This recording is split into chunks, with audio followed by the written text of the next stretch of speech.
नमस्कार दर्शक बंधु, आज हूँ जुलाई मास 18 तारिख गुरुवार। नजर पकाइबा आज मुख्य खबर उपरे।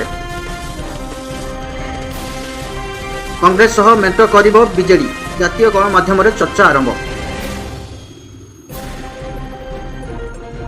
उत्तर प्रदेश गुंडा ठारू दिब्रुगढ़ एक्सप्रेस 12 बगी लाइनच्युत, हेल्पलाइन नंबर जारी। भितर रत्न भंडार रे थिला 3टी काठ और गोटे स्टील आलमीरा। शनिवार मध्याह्न सुधा सहर वारी नीट यूजी रेजल्ट प्रकाश करने को निर्देश। आहार केन्द्र नाम हेब परिवर्तन, अचानक परिदर्शन कर कहले मंत्री। राजधानी गिरफ हेले तमिलनाडु लुटेरा ग्यांग।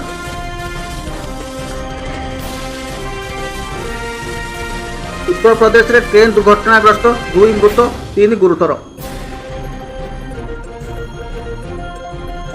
आंध्र प्रदेश रे रास्ता मझे YSR कांग्रेस युव नेता को निर्मम हत्या।